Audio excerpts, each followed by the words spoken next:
Hi friends, இன்றைக்கி நம்ம முட்டை பிரியாணி செய்ய போகிறோம். இது ரொம்ப டேஸ்ட்டாக இருக்கும். அதோடு பார்த்திங்கன்னா ரொம்ப சீக்கிரம் செஞ்சு முடிச்சிடலாம். வாங்க இது எப்படி செய்யலான்னு பார்க்கலாம். இது வரைக்கும் நம்ம சேனலை சப்ஸ்கிரைப் பண்ணாதவங்க சப்ஸ்கிரைப் பண்ணிடுங்க. கூடவே அந்த பெல் ஐக்கானையும் கிளிக் பண்ணிடுங்க.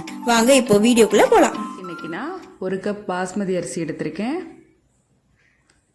4 முட்டை வேக வச்சு எடுத்திருக்கேன். மிளகாத்தூள் 1.5 ஸ்பூன் எடுத்திருக்கேன்.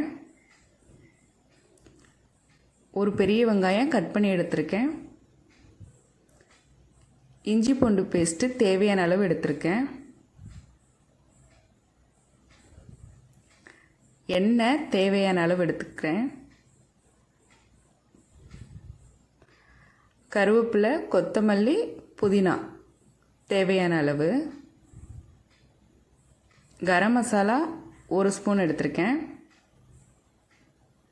மஞ்சள் தூள் 1 ஸ்பூன் எடுத்திருக்கேன். உப்பு தேவையான அளவு எடுத்திருக்கேன்.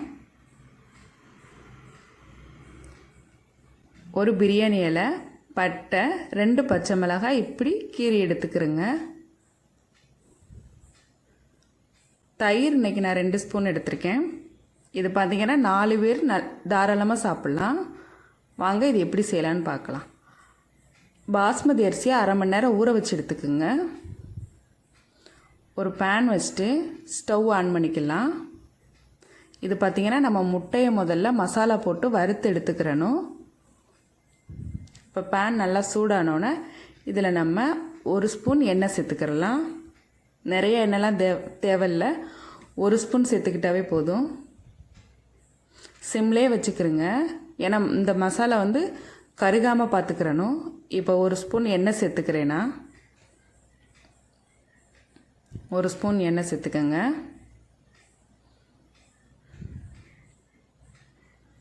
எண்ணெய் நல்லா சூடானதுக்கப்புறம் இதில் நம்ம மிளகாத்தூள், மஞ்சள் தூள் சேர்த்துக்கலாம். எண்ணெய் சூடாயிருச்சு. இப்போ இதில் நான் மஞ்சள் தூள் சேர்த்துக்கிறேன். மஞ்சள் தூள் நான் அன்றைக்கி 1 ஸ்பூன் சேர்த்துக்கிறேன். மிளகாத்தூள் 1/2 ஸ்பூன் சேர்த்துக்கிறேன்.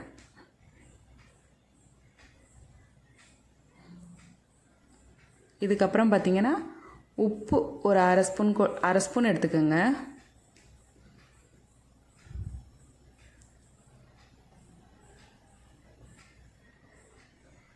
அரை ஸ்பூன் சேர்த்துட்டு இது 3ஐயும் இப்போ நம்ம நல்லா கிளறி விட்டுறலாம்.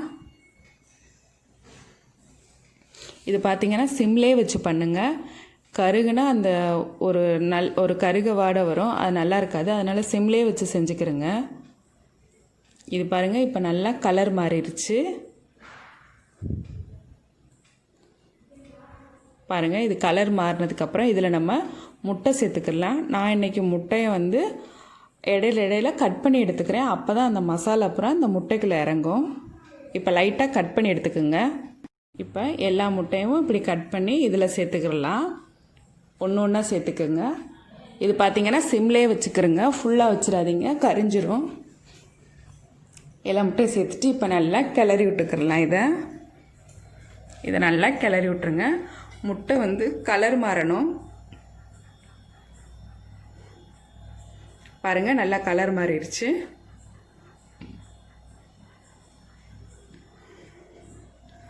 பாருங்கள், இப்படி வந்ததுக்கப்புறம் நம்ம ஸ்டவ் ஆஃப் பண்ணி வச்சுக்கலாம். அதுக்கப்புறம் பார்த்திங்கன்னா இன்றைக்கி நான் குக்கரில் தான் செய்ய போகிறேன். ஒரு பாத்திரம் வச்சுக்கோங்க. குக்கர் நல்லா ஹீட் ஆகட்டும்.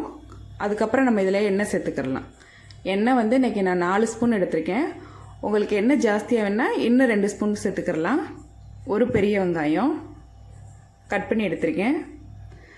இதில் பெரிய வெங்காயம் சேர்த்ததுக்கு அப்புறம் தான் நம்ம பிரியாணி இலையும் பட்டையும் சேர்த்துக்கிறணும். அதுக்கு முன்னாடி சேர்த்துக்கிறாதீங்க. வெங்காயம் சேர்த்துட்டு நல்லா கிளறி விட்டுருங்க. இப்போ நம்ம பிரியாணி இலையும் ஒரு பட்டையும் சேர்த்துக்கிறலாம். நம்ம பிரியாணி இலை, பட்டை ஒரு துண்டு எடுத்திருக்கேன். இது கூட பச்சை மிளகாயும் சேர்த்துக்கிறலாம். நான் இன்றைக்கி 2 பச்சை மிளகாய் எடுத்திருக்கேன். உங்களுக்கு காரம் ஜாஸ்தியாக வேணுன்னா இன்னும் 2 பச்சை மிளகாய் கூட சேர்த்துக்கிடலாம்.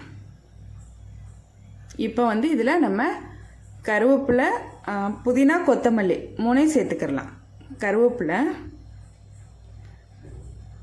புதினா, கொத்தமல்லி இது 3 சேர்த்துட்டு இப்போ நல்லா இதை கிளறி விட்டுக்கிடலாம். நம்ம இதை நல்லா கிளறி விட்டுருங்க. இது பார்த்திங்கன்னா நம்ம சீக்கிரமே செஞ்சு முடிச்சிடலாம். அது கூட நல்ல டேஸ்ட்டாகவும் இருக்கும். இப்போ இஞ்சி பூண்டு சேர்த்துக்கலாம். நான் இன்றைக்கி 2 ஸ்பூன் எடுத்திருக்கேன் இஞ்சி பூண்டு பேஸ்ட்டு. இதை சேர்த்துட்டு இப்போ நல்லா கிளறி விட்டுருங்க. இப்போ நல்லா கிளறி விட்டுருங்க. சிம்லேயே வச்சு செய்யுங்க. அப்போ தான் அந்த பச்சை வாசனைலாம் நம்மளுக்கு போகும். பாருங்கள் எப்படி கலர் மாறிடுச்சுன்னு. இதுக்கப்புறம் கரம் மசாலா சேர்த்துக்கலாம். இன்றைக்கி கரம் மசாலா 1 ஸ்பூன் எடுத்திருக்கேன். கரம் மசாலா சேர்த்துட்டு இதை நல்லா கிளறி விட்டுருங்க. மெதுவாக கிளறி விடுங்க. இதை நல்லா கிளறி விட்டுக்கிறேங்க.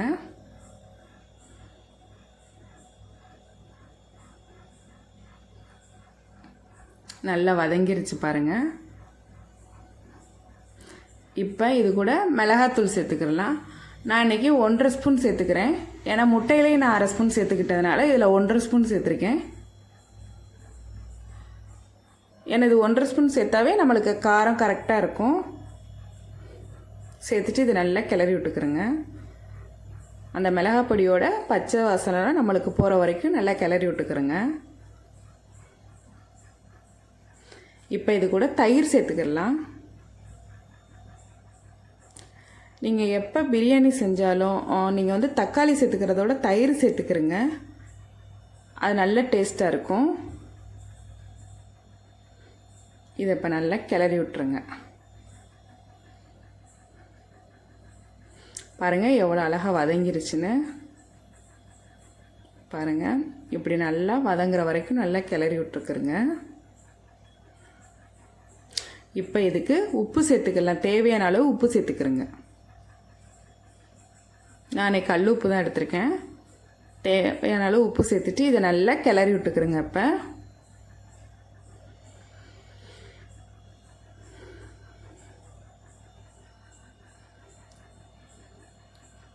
இது பார்த்திங்கன்னா 4 பேர் தாராளமாக சாப்பிட்லாம்.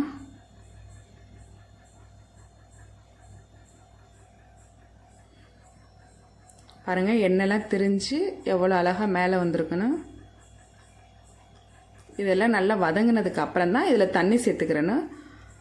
தண்ணி எப்படி சேர்த்துக்கிறேன்னு பார்த்தீங்கன்னா 1 கப் பாஸ்மதி அரிசினா 1.5 கப் தண்ணி சேர்த்துக்கிறேன்னு. 1க்கு 1.5ங்கிற அளவில் தண்ணி சேர்த்துக்கிறேங்க. தண்ணி சேர்த்துட்டு இதை இப்போ நல்லா கிளறி விட்டுக்கிறேங்க.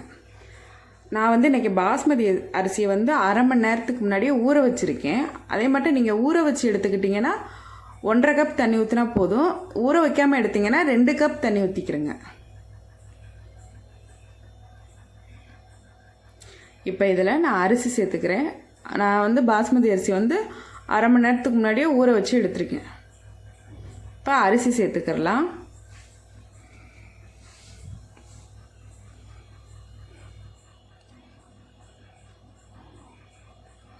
அரிசி சேர்த்துக்கிறேங்க. மெதுவாக சேர்த்துக்கிறேங்க.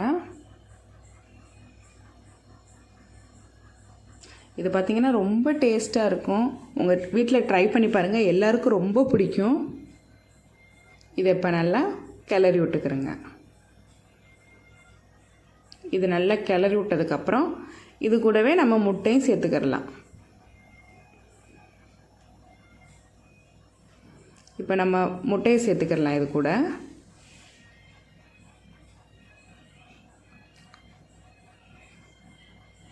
முட்டையை வந்து தனித்தனியாக சேர்த்துக்கிறேங்க. ஒரே இடத்துல போடாதீங்க.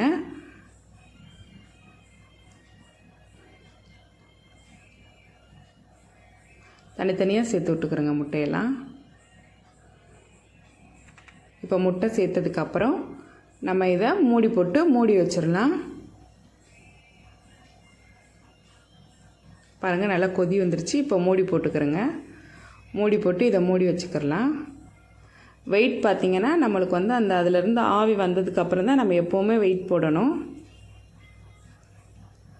இது பார்த்திங்கன்னா சிம்லே வச்சுக்கிறோங்க. சிம்மில் வச்சு ஒரு விசில் வந்தோடனே ஆஃப் பண்ணிக்கிறோங்க.